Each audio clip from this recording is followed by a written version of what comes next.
Alce sus manos al cielo. Dígale gracias, Señor, por permitirme acercarme a tu presencia.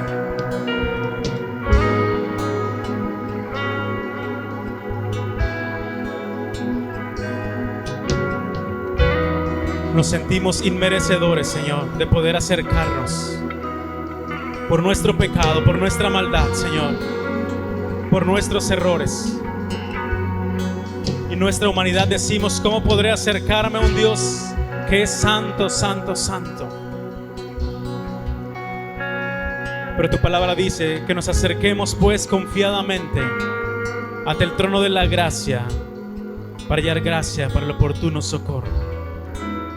Y luego recordamos, Señor, luego viene a nuestra mente que no nos acercamos en nuestras fuerzas, por nuestros méritos, sino que la entrada al trono celestial es cortesía de la sangre preciosa de Jesús, que se derramó en el Calvario por cada uno de nosotros. Y decimos: Señor, nos presentamos delante de ti, no en nuestro nombre, no en el nombre de nuestra iglesia. Venimos ante ti humillados y reconociendo que solamente en el nombre de Jesús tenemos entrada ante el trono celestial. Dígale: gracias, Jesús, por permitirme acercarme. Gracias, Jesús, porque por ti tengo entrada a tu presencia. Porque no hay más separación, porque no hay más abismo que nos separe de la presencia de Dios, sino que tu amor es el vínculo perfecto, Señor. Tu amor cubre multitud de pecados, tu amor cubre multitud de errores, y eso lo gozamos el día de hoy. Dígale gracias, Jesús. Dígale gracias, gracias, y dele un fuerte aplauso al Señor en esta mañana.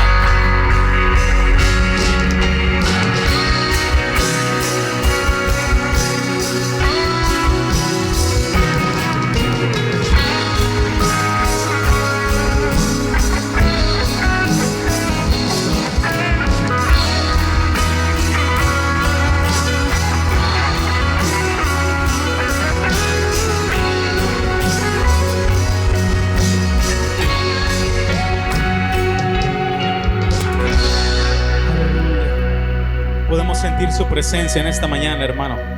El Espíritu Santo está aquí. Yo no sé si alguien lo cree, que el Espíritu de Dios está aquí. Y donde está el Espíritu de Dios, dice su palabra que hay libertad, hermano. Incline su rostro ahí en su lugar. Espíritu Santo, háblanos en esta mañana. Queremos escuchar tu voz, Señor, en este día. Te pedimos, Espíritu Santo, que tú abras nuestros oídos espirituales, que tu santa presencia abra nuestros ojos espirituales, que despierte nuestra fe en este día. Queremos ser instruidos, queremos ser redarguidos, confrontados, retados por tu palabra, fortalecidos a través de ella, Señor, porque solamente en tu palabra encontramos descanso, encontramos guianza para nuestra vida. Te pedimos, Espíritu Santo, que prepares el corazón de cada uno de mis hermanos en esta mañana, de los que estamos en este lugar y aún de los que nos escuchan a través de las redes sociales. Que tú puedas hacer la obra, Señor, porque es tu palabra, Señor, no es nuestra palabra, es tu palabra. Y en tu palabra hay poder, en tu palabra se cambian las vidas y los corazones, en el nombre de Jesús. Amén y amén. Tome su Biblia, hermano, por favor.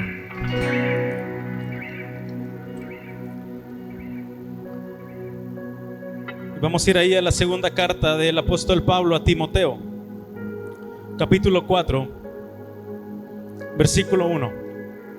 Segunda de Timoteo, capítulo 4, versículo 1.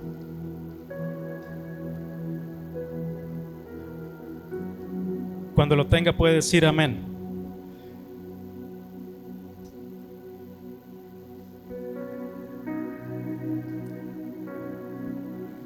Y le voy a dar lectura, hermanos, del versículo 1 al 5. Me sigue ahí atentamente con su vista. Igualmente se está proyectando aquí al frente. Segunda de Timoteo 4, versículo 1 al 5. La palabra de Dios se lee en el nombre del Padre, del Hijo y del Espíritu Santo. Te encarezco delante de Dios y del Señor Jesucristo, que juzgará a los vivos y a los muertos en su manifestación y en su reino, que prediques la palabra, que instes a tiempo y fuera de tiempo. Redarguye, reprende, exhorta con toda paciencia y doctrina, porque vendrá tiempo cuando no sufrirán la sana doctrina, sino que teniendo comezón de oír, se amontonarán maestros conforme a sus propias concupiscencias, y apartarán de la verdad el oído, y se volverán a las fábulas. Pero tú sé sobrio en todo, soporta las aflicciones, haz obra de evangelista, cumple tu ministerio. Puede tomar su lugar, por favor.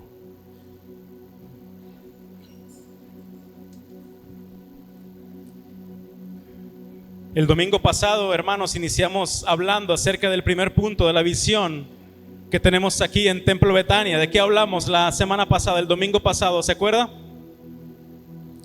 ¿Se acuerda o lo volvemos a predicar? Aquí lo traigo, hermano, lo podemos darlo tranquilamente otra vez. ¿Cuál es el primer punto de la visión de Templo Betania? Dígalo fuerte: glorificar a Dios. Iniciamos hablando de eso, hermano, porque nada de lo que hagamos como personas y como iglesia tendría sentido si no entendemos que en todo el nombre del Señor debe ser glorificado. Y vamos avanzando con estos temas. El día de hoy hablaremos del segundo punto, que es proclamar el Evangelio. ¿Cuál es el segundo punto? Hermanos, vivimos en una sociedad que le ha dado la espalda a Dios, que le ha dicho abiertamente, de muchas maneras: no te necesito. Una sociedad que confía en que un gobernante lo va a sacar de su miseria, que piensa que la economía, los estudios, un buen trabajo o la misma suerte son el secreto para que alguien pueda empezar a prosperar. Una sociedad que ha hecho a Dios a un lado porque piensa que sus planes funcionan mejor, y ahora que su vida está hundida en la miseria, dice: si Dios fuera tan bueno, no permitiría todo esto. Desde hace ya varios años, alguna vez lo dijimos, el mundo ha adoptado una palabra para disfrazar el pecado y tratar de suavizarlo para que parezca menos malo ante la sociedad. Esa palabra es tolerancia. Es una palabra muy de moda, es una palabra que en todos los lugares se empieza a profesar. Esa famosa tolerancia, ese famoso: tú respetas lo mío y yo respeto lo tuyo. Tú respetas mi Dios y yo respeto tu Dios. Tú respetas mis creencias y yo respeto tus creencias. ¿A cuánto les han dicho algo parecido? Y este concepto, hermanos, ha sido introducido tan cuidadosamente que incluso a muchos cristianos les parece bueno. ¿Qué de malo pudiera tener respetar las creencias de los demás?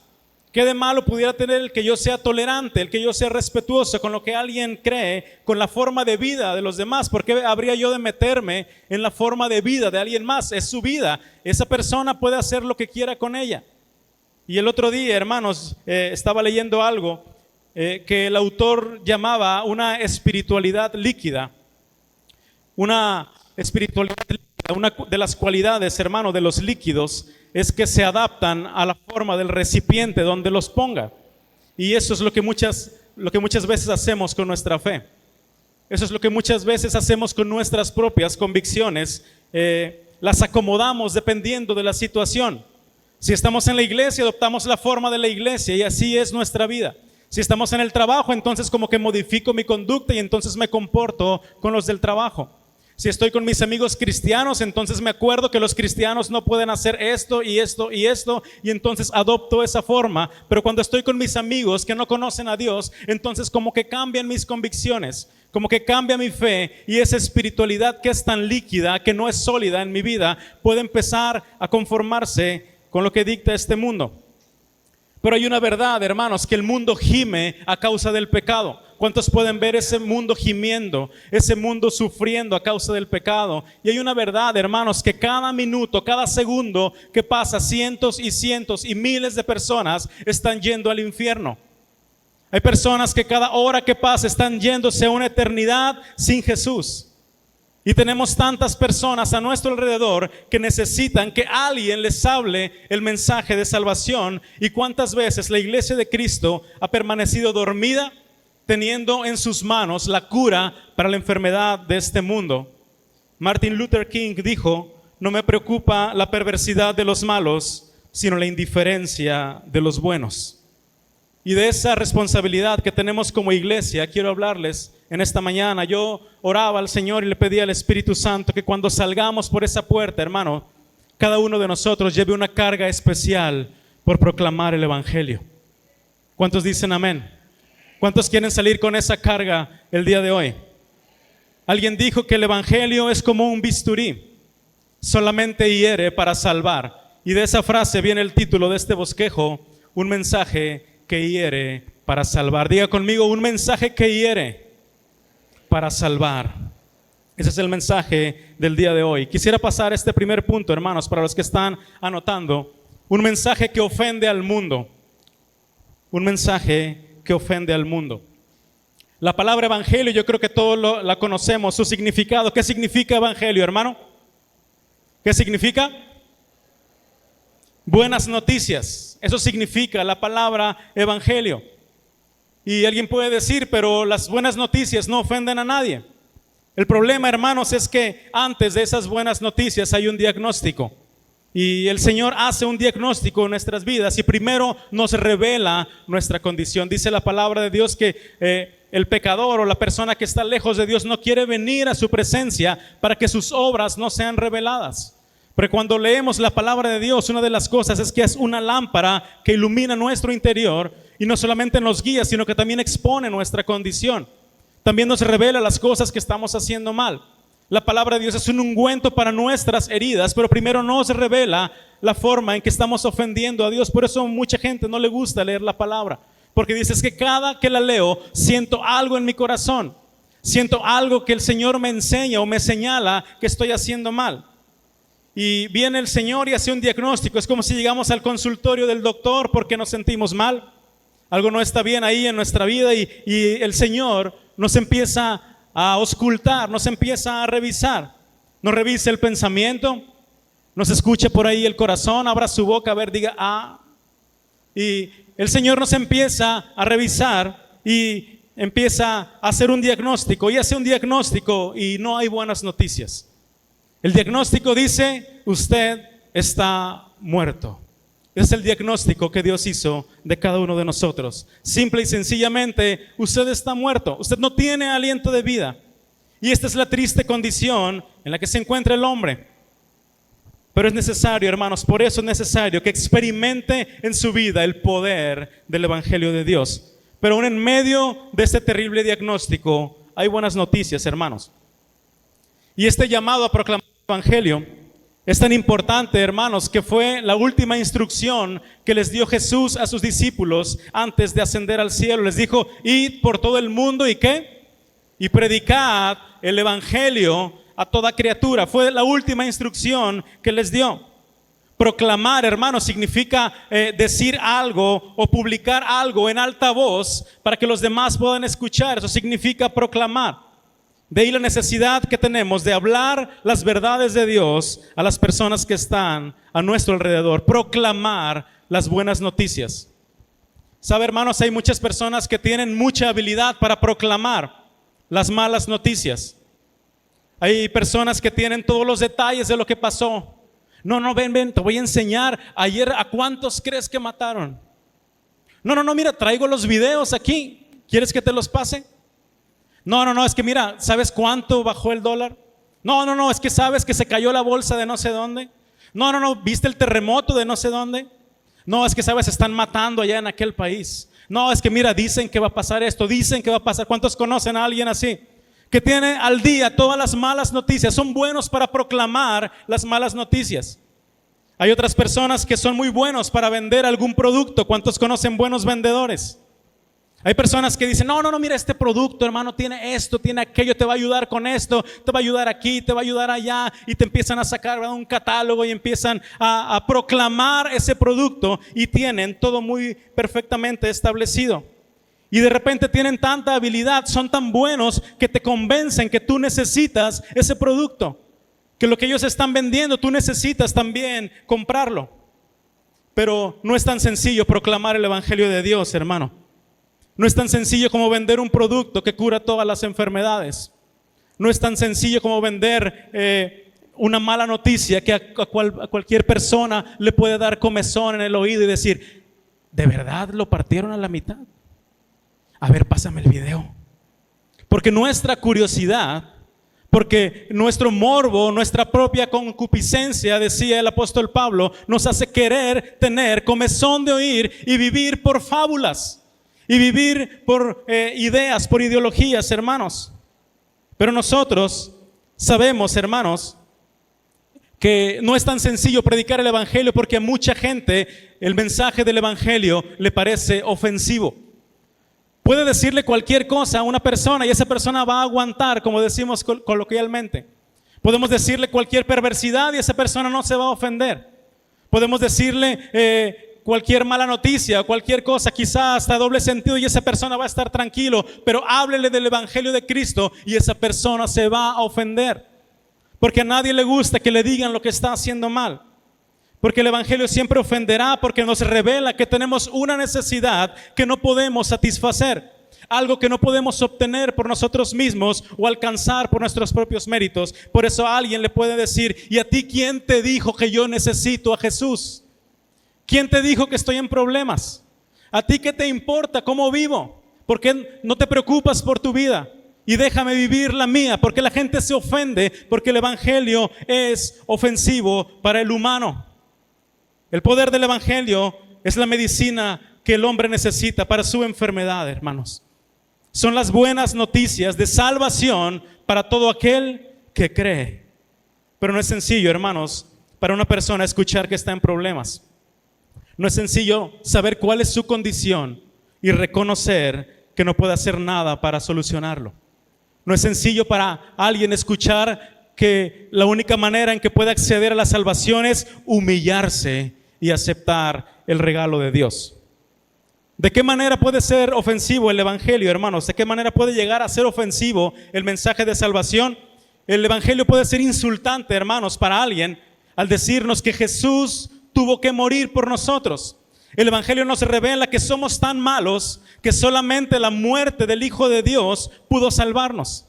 Y esta verdad ofende el pensamiento moderno de ese hombre que se cree autosuficiente y no depende de nadie. Hay gente, les comentaba alguna vez, que yo creo que a ustedes también se lo han dicho, un amigo un día me dijo: es que yo no le pedí que muriera. Yo le hablaba del sacrificio de Jesús y me dijo: es que yo no le dije que muriera. ¿Para qué se dejó pegar? ¿Para qué se dejó matar? Yo no le dije, yo no lo pedí, Él lo hizo porque quiso.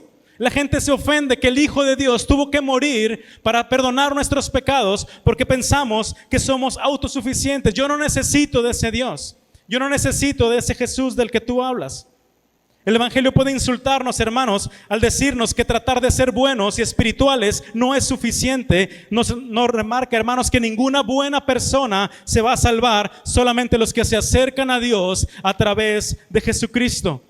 Y es la única salvación, es la única solución. Y esto ofende a cualquier persona que se cree buena, o cualquier persona que se cree agradable, que no ofende a nadie y que dice: yo puedo encontrar a Dios a mi manera. El evangelio nos dice que nuestra salvación solamente fue lograda por el sufrimiento y el servicio de Jesús. Y que también por seguirlo, o que seguirlo a Él significa sufrir con Él y servirle a Él. Y esto ofende a las personas que quieren que la salvación me dé una vida fácil, cómoda y segura. Charles Spurgeon dijo: ¿de verdad esperas ser honrado en un mundo donde tu Señor fue crucificado? Un verdadero creyente debería saber que el evangelio que nosotros predicamos es totalmente confrontativo. ¿Cuántos sabían que el evangelio es confrontativo? Es totalmente personal. La palabra de Dios nos llama a no conformarnos a este siglo, a no acomodarnos a lo que dicta el mundo, y eso trae confrontación. La gente quiere vivir de una manera y nosotros vamos a llegar a hablarles de vivir de otra manera. La gente quiere pensar de una manera y nosotros vamos a hablar del pensamiento de Dios. La gente quiere vivir conforme a las leyes terrenales y nosotros vamos a llegarle a decir de las leyes espirituales, de las leyes divinas. La gente quiere hablar de un rey que gobierna este mundo, el príncipe de las tinieblas. Nosotros vamos a hablarle de un rey diferente, un rey que reina por los siglos de los siglos y que es soberano sobre todo y sobre todos. El cristiano siempre debería vivir incómodo en este mundo. Si usted conoce a un cristiano que esté cómodo en este mundo, necesita a Jesús.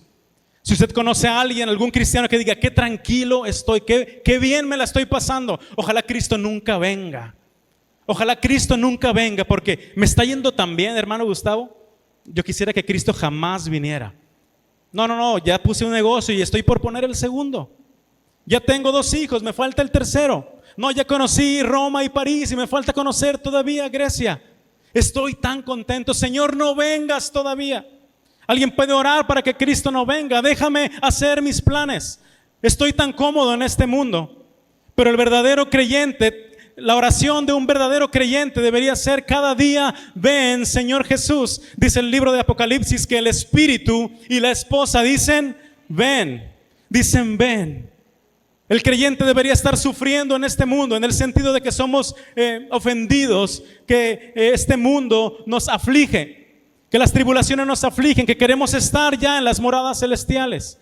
Cada día de nuestra vida, el pensamiento de nuestro corazón debería ser ver a nuestro Señor cara a cara y habitar eternamente con Él. Pero si no entendemos el Evangelio, hermanos, no entendemos la Biblia. Y si no entendemos la Biblia, no hay salvación. Y si no hay salvación, tampoco puede haber iglesia. Si alguien no cree en la salvación, si alguien no necesita la salvación, si alguien está cómodo en este mundo, entonces no hay ningún motivo para que estemos reunidos en este lugar. Decía Pablo, si Cristo no resucitó, vana es nuestra fe. Si Cristo no hubiera resucitado, hermanos, si el Evangelio quedara hasta que fue sepultado ahí en esa tumba y ahí terminara el Evangelio, ¿qué sentido tendría? Sería como cualquier otro hombre, sería como cualquier otro profeta, sería como cualquier otra persona ilustre que anduvo aquí en este mundo, que habló muy bien, que instruyó muy bien, pero que murió al igual que todos. Pero la diferencia del Dios en el cual nosotros creemos es que su tumba está vacía, hermanos. Y ese es el Cristo que predicamos. Y el mismo Espíritu que resucitó a Cristo, el mismo Espíritu que levantó a Jesús de la tumba, nos va a levantar una vez, nos va a levantar un día juntamente con Él y vamos a resucitar con Él. Esa es nuestra esperanza, hermanos. Es por eso que si hay algo que el enemigo odia, es que se predique el Evangelio. Quiere meterse en problemas con el enemigo. ¿Cuántos quieren tener problemas con el enemigo? ¿Cuántos quieren tener problemas con el enemigo? El enemigo podrá tolerar muchas cosas, hermano. El enemigo lo va a dejar que lea 100 capítulos a la semana. El enemigo lo puede dejar que se aprenda todas las alabanzas. El enemigo lo puede dejar que usted haga y deshaga. El enemigo le va a permitir muchas cosas, pero lo que más detesta, lo que más le molesta es que hablemos de la salvación que hay en Cristo Jesús. Si hay algo que hace enojar al enemigo es que usted predique el Evangelio. Por eso el enemigo siempre va a poner todo su empeño en detener el avance del Evangelio. Y si no puede detenerlo, va a tratar de cambiarlo. Sigue predicando, pero cámbiale un poquito. Y si no puede cambiarlo, entonces tratará de mezclarlo. Sí, mira, sigue predicando, pero mézclale también aquí con esta teoría, este pensamiento que a lo mejor puede ser de utilidad. Pero si no puede mezclarlo, entonces buscará reinterpretarlo. No, hermanos, es que el apóstol Pablo le dijo a Timoteo esto, pero les traigo una nueva revelación. Pablo no quiso decir eso. Lo que Pablo realmente quiso decir es esto: reinterpretar las Escrituras. Y si no puede reinterpretarlo, va a querer diluirlo. No, sí, mira, háblales del Evangelio, pero mira, tranquilito, así ligerito. No vaya a ser que la gente vaya a salir corriendo. Diluir el Evangelio. Y si no puede diluirlo, hermano, va a buscar distraernos. Buscará distraer nuestras vidas de tal manera que no llegue a nuestros oídos y la palabra haga un efecto en nuestras vidas. Por la fe viene, ¿por qué? Por el oír, y el oír por la palabra de Dios. La fe viene por el oír. Si usted no escucha el Evangelio, nunca va a haber fe, nunca va a despertar la fe. Y sin fe es imposible agradar a Dios. Por eso cada que usted está escuchando la palabra de Dios, empieza a escuchar como un sonido de violín muy sutil ahí junto a su oído. La voz del hermano Pepe me arrulla tanto. Lo malo empiezo a escuchar y parece que que me relajo de verdad, empiezo a pensar en las olas del mar, siento que estoy ahí como en una cabaña. El enemigo buscará distraerlo. Es por eso que solamente que cuando se quiere poner a leer la Biblia, luego le timbra el teléfono, luego le habla el hijo, luego le habla la esposa o le habla el esposo. Es por eso que cuando empieza a escuchar la palabra de Dios, luego sentimos aquí en el hombro. Porque el enemigo no quiere que usted escuche el mensaje de salvación. Y precisamente esto es lo que le estaba advirtiendo Pablo a Timoteo. Hermanos, las cartas a Timoteo son libros de los más personales que puede haber. Pablo le hablaba muy fuerte a Timoteo porque él lo amaba, porque lo estaba instruyendo, porque era un joven que necesitaba formación, porque era alguien que iba a dejar encargado ahí de algunas iglesias. Y le dijo: te encarezco delante de Dios y del Señor Jesucristo que prediques la palabra, que hables a tiempo y fuera de tiempo, redarguye, reprende, exhorta. Y continúa diciéndole: mira, Timoteo, habrá gente que no va a querer oír. Va a haber maestros, vendrán falsos maestros que van a cambiar el mensaje de Dios. Pero tú sé sobrio en todo. Soporta las aflicciones, haz obra de evangelista, cumple tu ministerio. Si yo hubiera sido Timoteo, me hubiera metido debajo de la cama, hermano, y a lo mejor hubiera habido espacio para algunos de ustedes también. Que alguien nos hable así de fuerte, que alguien nos hable así de claro. Y las cartas a Timoteo siempre se resumieron en hacer la comparación, porque Timoteo era un joven, hermano. Era un joven que estaba empezando, y la primera carta empieza diciendo: ninguno tenga en poco ¿qué? Tu juventud. Porque a Timoteo lo querían hacer menos, porque nadie le creía a Timoteo, porque le decían: tú eres muy joven para enseñar. Le decía, como que Timoteo le preguntaba a Pablo, y Pablo le decía: sí, Timoteo, ellos son así, pero tú no. Ellos pueden hacer esto, pero tú no. Hay un mensaje diferente, pero tú predica la verdad. Hay falsos maestros, pero tú predica. Ellos dicen que hay momentos donde no se puede predicar la palabra, pero yo te digo que instes, que prediques a tiempo y fuera de tiempo. ¿Cuántos sabían que siempre estamos a tiempo de predicar la palabra? Hermano, ¿por qué no predicó la palabra? ¿Por qué no les habló de Cristo en esa reunión que tuvo? No, es que no era el momento. ¿Cuántos hemos dicho eso? No, es que estaban hablando de cosas del trabajo. Es que salimos a relajarnos, hermanos. Pura Biblia, puro Dios, puro evangelio. Pero mire cuántas personas había ahí en la reunión. Sí, pero como que no era el momento. El Espíritu Santo me hizo sentir que no era el momento de predicar. Ese no era el Espíritu Santo. Dile al que está a tu lado: esa no es la voz del Espíritu Santo. El Espíritu Santo jamás nos va a decir: ese no es el momento de predicar, salvo algunas excepciones muy marcadas en la Biblia que están bajo otro contexto. Pero siempre es el momento de predicar a tiempo y fuera de tiempo. Cuando estén hablando de Cristo y cuando no estén hablando de Cristo. Cuando esté con sus amigos, cuando esté con sus compañeros de trabajo. Cuando esté en cualquier reunión, siempre es un buen tiempo para hablar de la salvación que hay en Cristo Jesús. ¿Cuántos dicen amén? Y quisiera ir avanzando, hermano. Vaya conmigo a la carta a los Romanos, capítulo 1, versículo 16.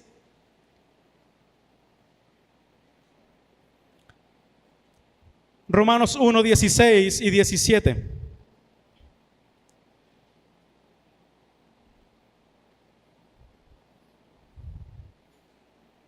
La necesidad de proclamar el evangelio. Yo le puse este segundo punto: la necesidad de proclamar el evangelio.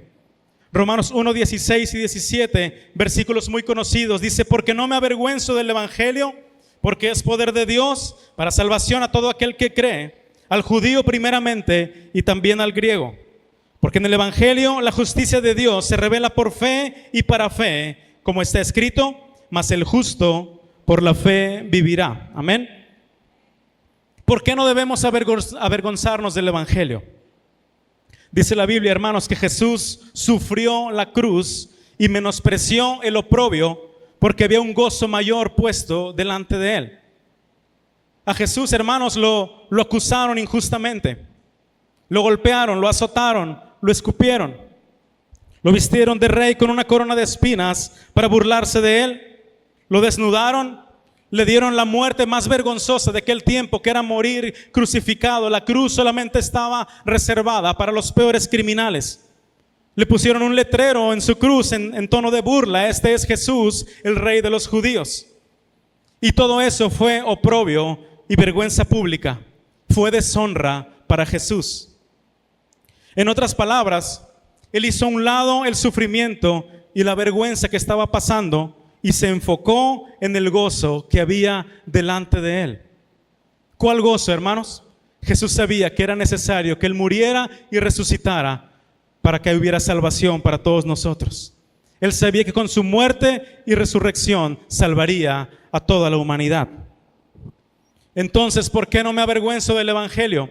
La respuesta pudiera ser muy sencilla: porque Él no se avergonzó de morir por mí. ¿Cuántos pueden hacer a un lado su vergüenza y predicar a Jesús? ¿A cuánto nos ha dado vergüenza predicar a Cristo alguna vez? Y nos acordamos, hermano, de todo lo que el Señor hizo por nosotros. Y tenemos que hacer a un lado nuestra vergüenza. Porque no hay nada de qué avergonzarnos en decirle a la gente que hay salvación en Jesús. ¿Cuántos pueden predicar a Jesús a pesar de que muchas veces sienten que no es el momento? ¿Cuántos pueden predicar a Jesús en su trabajo aunque le señalen y se burlen de usted? ¿Cuántos están dispuestos a perder amigos por causa del Evangelio? ¿Cuántos están dispuestos a ser vituperados por causa de su nombre, pero a cambio nos llamará el Señor bienaventurados? No me avergüenzo del Evangelio porque no vamos a hablar solamente de palabras, hermano.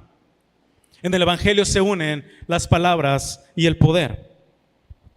Las palabras y el poder es la mezcla del Evangelio, hermano. ¿Sabe? Hoy en las iglesias abundan hombres motivadores. El otro día me mandaron por ahí un video y me dijeron: hermano, le voy a pasar una prédica es tan hermosa. Y me pasaron por ahí un video y era un motivador, hermano. Era como alguien que estaba hablando ahí de superación personal.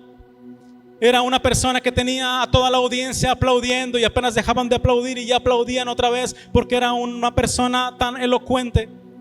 Era una persona que estaba exaltando la humanidad, que estaba diciéndole: tú puedes hacer esto, tú tienes que creer en ti, no hay límites para ti. Una persona que estaba ahí como sacando ese león que las personas necesitaban, y salían ahí las personas encendidas de ese lugar porque alguien les dijo que venía lo mejor. Alguien les dijo que había promesas para ellos. Alguien les dijo que ellos mismos eran su Dios, que no había límites para ellos, que podían hacer cualquier cosa, que no había nada que no pudieran hacer. Y las personas de ahí estaban aplaudiendo. Y yo veía esa predicación y me dolía en mi corazón que alguien que escuche el Evangelio le pueda parecer bueno, porque nunca había confrontación con el pecado, porque esas personas les sangraban las manos de estar aplaudiendo porque les estaba gustando lo que estaban escuchando. Pero una de las características del Evangelio es que ofende al mundo, es que nos contrista, es que nos humilla. Es que el Evangelio nos dice: tienes que morir. Solamente muriendo hay solución para ti. Solamente renunciando a tu humanidad, a tus propios sueños. Y esa es la verdad del Evangelio. Hoy en las iglesias abundan este tipo de personas, motivadores, que con un poco de habilidad humana y facilidad de palabra pueden influenciar a muchos. Pero ese no es el Evangelio. El mundo no necesita que le motiven. El mundo no necesita un mensaje humanista motivacional. Necesita escuchar las verdades de salvación. Necesita escuchar el mensaje de Cristo. El mundo necesita escuchar que está muerto, que necesita un Salvador, que hay buenas noticias, pero ciertamente hay un diagnóstico que nos dice: usted no respira, usted va al infierno, usted se va a perder, usted está enemistado con Dios, y el único que nos puede otra vez reconciliar con Dios es Jesucristo Jesucristo necesita escuchar que en Jesucristo hay salvación, que necesita creer en su corazón, confesarle con sus labios, arrepentirse de todo su corazón y después de eso llevar una vida recta delante de Dios para poder llegar a las moradas celestiales. La gente no necesita que le diga que es un león. La gente no necesita que es un tigre que puede comerse al mundo. La gente necesita escuchar que es un muerto que necesita la vida, que es alguien sin aliento, que necesita el soplo del Espíritu Santo para poder levantarse. La gente necesita escuchar, aunque caiga mal, aunque le incomode, aunque le redarguya, que hay problemas cuando estamos lejos de Dios, pero para eso está la iglesia, para proclamar el mensaje del evangelio, para escuchar las buenas noticias de salvación. Yo no sé si esa iglesia está en este lugar. Pudiera ser muy fácil para mí hacerle un mensaje humanista, un mensaje motivacional que lo mande bien contento a casa. Pero decía D.L. Moody, un buen predicador que es respaldado por el Espíritu Santo hace dos cosas: que la gente corra al altar o que corra a la calle, que la gente huya de Dios o que venga arrepentida delante de Dios. Necesitamos predicar. Necesitamos confrontar, exhortar, redarguir, dice Pablo, con paciencia. No es que vamos a salir a la calle y vamos a empezar a volar cabezas, porque el Señor nos dice que volemos cabezas, porque nos tenemos que considerar en ellos mismos. Tenemos que ver a la gente como estábamos nosotros. Tenemos que ver a las personas como Dios las ve. ¿Sabe? Dice la carta a los Hebreos, hablando Dios muchas veces y de muchas maneras en otro tiempo a los padres por los profetas, y en estos postreros días nos ha hablado por el Hijo, a quien constituyó heredero de todo y por quien asimismo hizo el universo.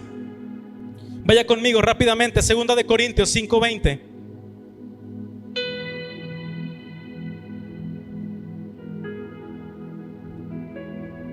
Segunda de Corintios capítulo 5 versículo 20.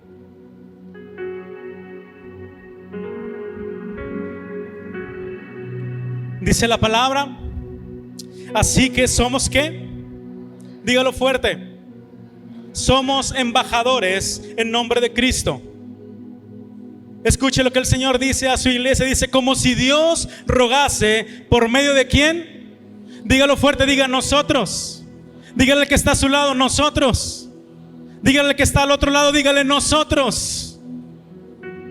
Como si Dios rogase por medio de nosotros, os rogamos en nombre de Cristo, reconciliaos con Dios. ¿Sabe, hermano?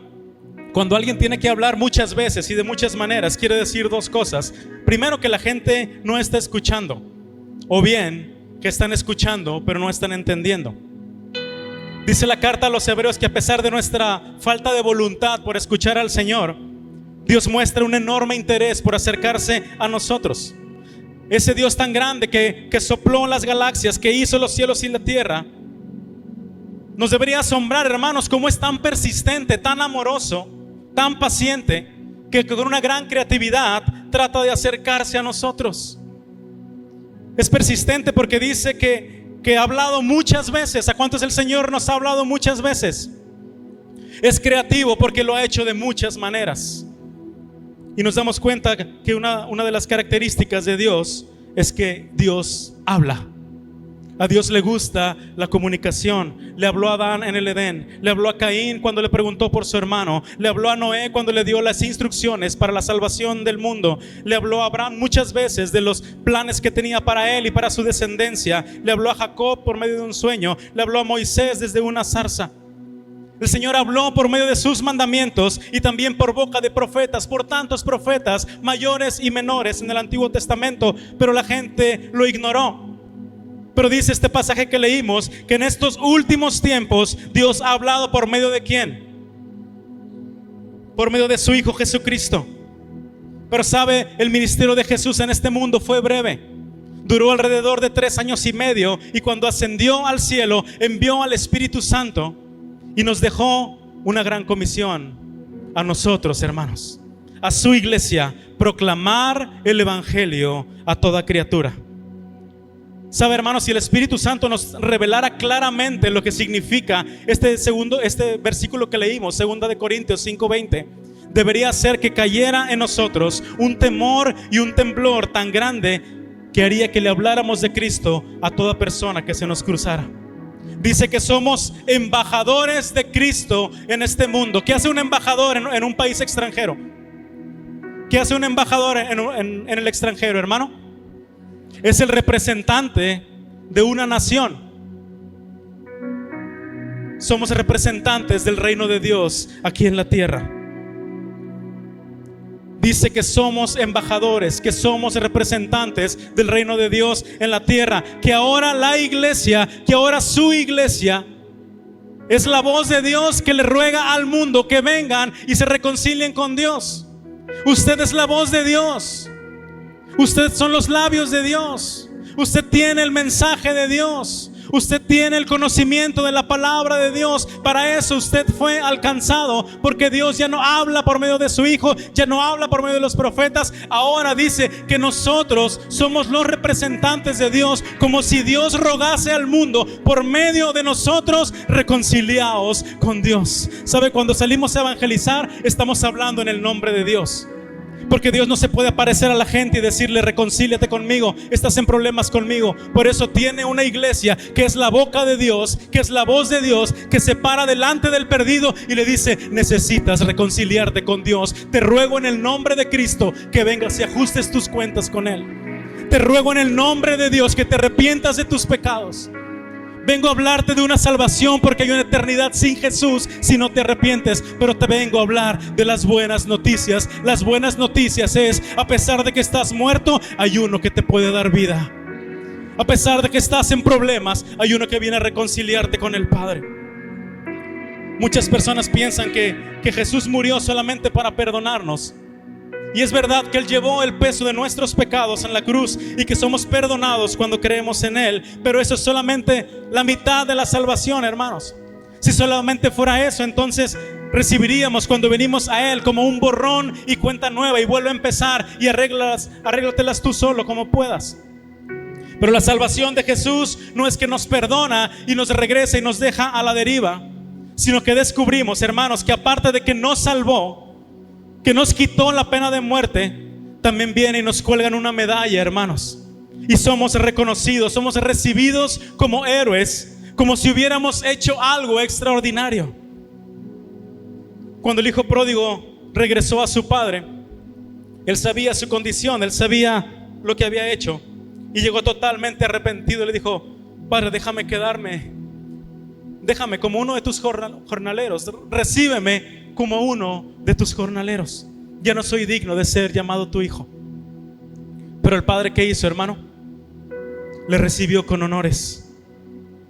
Le dijo: ¿cómo crees que vas a ser uno de mis jornaleros?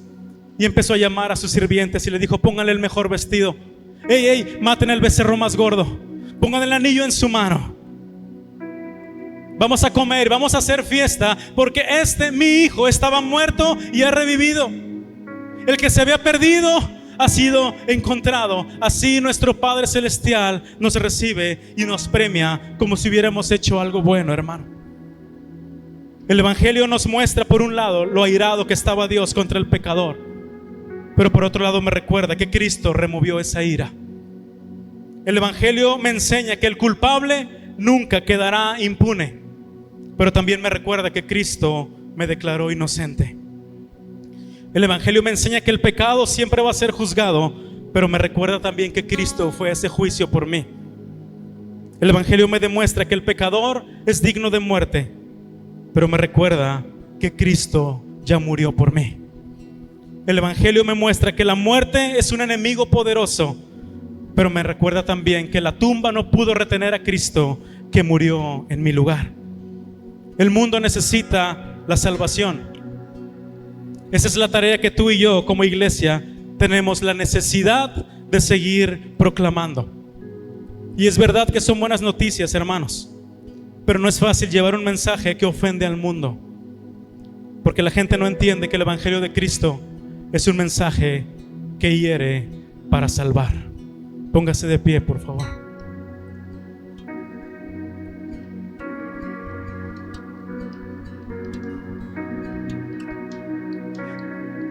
Cierre sus ojos.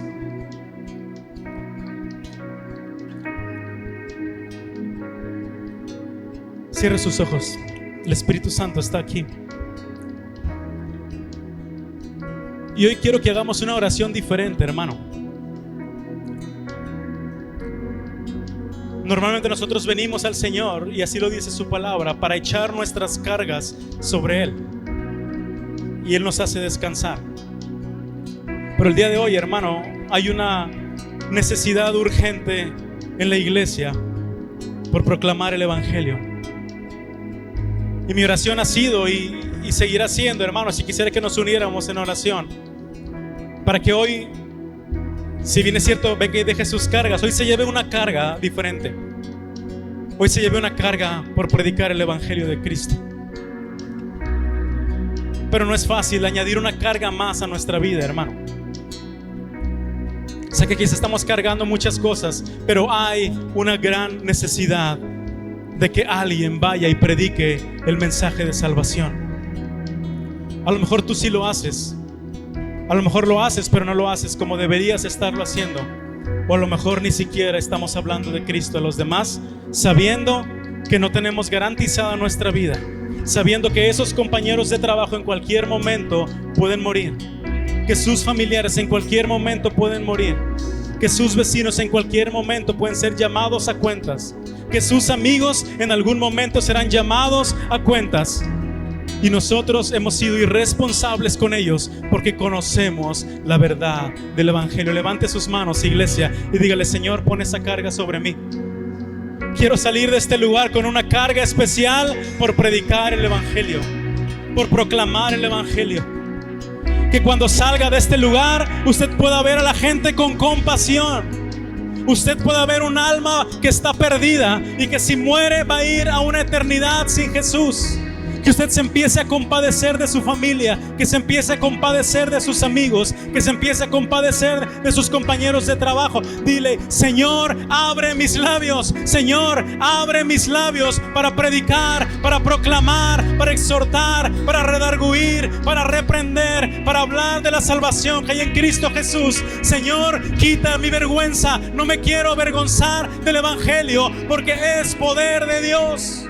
Por eso decía el apóstol Pablo, por eso le decía a Timoteo: te encarezco, te encargo con mucho esmero, con mucho cuidado, con toda la responsabilidad que hay en mis palabras. Te encarezco delante de Dios y del Señor Jesucristo que prediques, pero que prediques la palabra.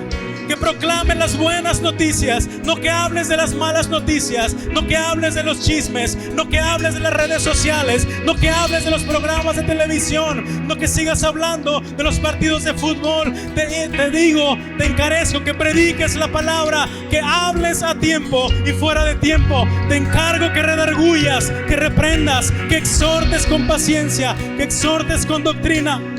Aunque vengan tiempos que la gente no quiere escuchar, sino que van a irse tratando de escuchar falsos maestros que solamente enseñan sus propios pensamientos, que van a apartar de la verdad el oído y se van a volver a fábulas, a cosas fantasiosas. Pero tú, Timoteo, pero tú, iglesia, pero tú, Templo Betania, sé sobrio en todo, soporta las aflicciones, haz obra de evangelista, cumple tu ministerio. Iglesia, cumple tu ministerio, haz aquello que el Señor nos mandó a hacer. Predica la palabra, habla del mensaje de salvación. Dile al mundo que hay una esperanza y que la única esperanza se encuentra en Cristo Jesús. Extiende tu mano con la persona que está a tu lado y dile: Señor, hazle un predicador, hazle una predicadora, hazle un evangelista, hazle a alguien que proclame el Evangelio. Vamos, extienda su mano y empieza a levantar su voz. Dígale: Señor,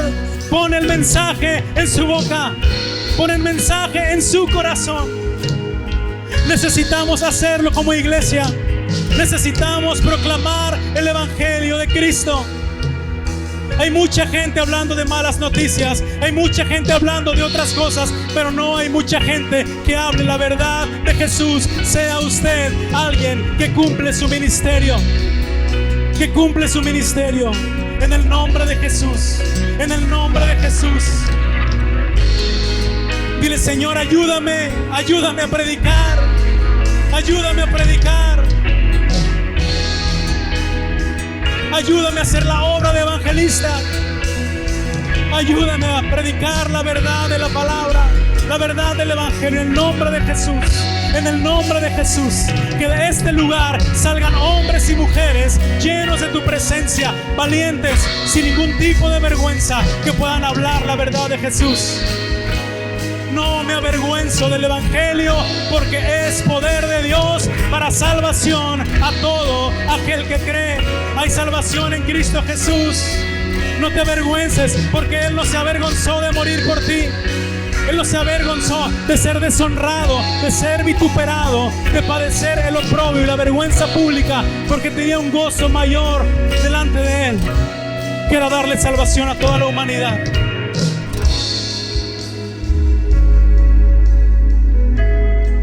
Que el Espíritu Santo nos ayude, hermanos, a ser la voz de Dios en este mundo. Como si Dios rogase por medio de nosotros. Os rogamos en nombre de Cristo, reconciliaos con Dios.